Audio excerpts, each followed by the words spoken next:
si la guerre est encore loin d'être gagnée, les syndicats ont au moins remporté une bataille. Alors que 200 personnes s'étaient rassemblées ce mardi place de la Bourse à Paris, à l'appel de la CGT cheminots, pour exprimer une nouvelle fois les craintes d'une privatisation à terme de la SNCF.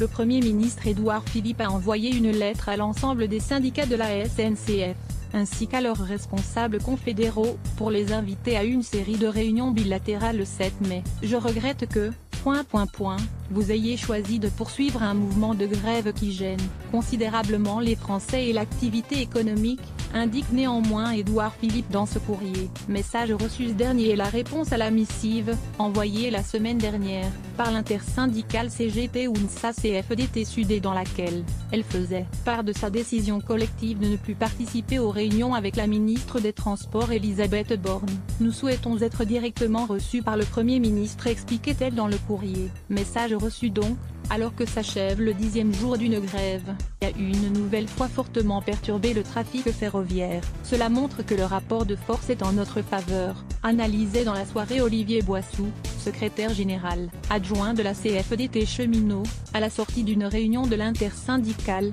organisée pour débattre des suites à donner au mouvement. L'intersyndicale, CGT UNSA Sud CFDT, demande aux décideurs de modifier leur projet de réforme ferroviaire, adopté en première lecture par l'Assemblée nationale la semaine dernière. Il n'y a aucun essoufflement dimanche. Le patron de l'entreprise, Guillaume Pepy, avait assuré que la participation s'érodait lentement. Le taux de grévistes s'élevait lundi à 17,87% à la mi-journée, selon la direction. Il n'y a aucun essoufflement, affirme encore Olivier Boissou, de la CFDT. 65,7% des conducteurs étaient en grève ce mardi. Certains salariés remettent néanmoins en cause le principe d'une mobilisation longue et épisodique qui a été mise en place et plaident désormais pour un durcissement du mouvement. D'autres réfléchissent également à l'étendre aux grandes vacances, aux mois de juillet et août, même si pour le moment rien n'a été acté dans ce sens. Les syndicats restent sur le calendrier défini. Les 2 prochains jours de grève interviendront comme prévu samedi 28 et dimanche 29 avril. Un effort supplémentaire des contribuables. Dans son courrier, le Premier ministre confirme également la reprise progressive de la dette de la SNCF par l'État, comme l'avait annoncé le 12 avril dernier le président Emmanuel Macron, et ce,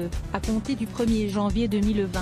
Cela demandera un effort supplémentaire des contribuables, qui apportent déjà chaque année plusieurs milliards d'euros au financement du système ferroviaire, indique-t-il. De nouvelles hausses d'impôts ou de taxes sont-elles à craindre?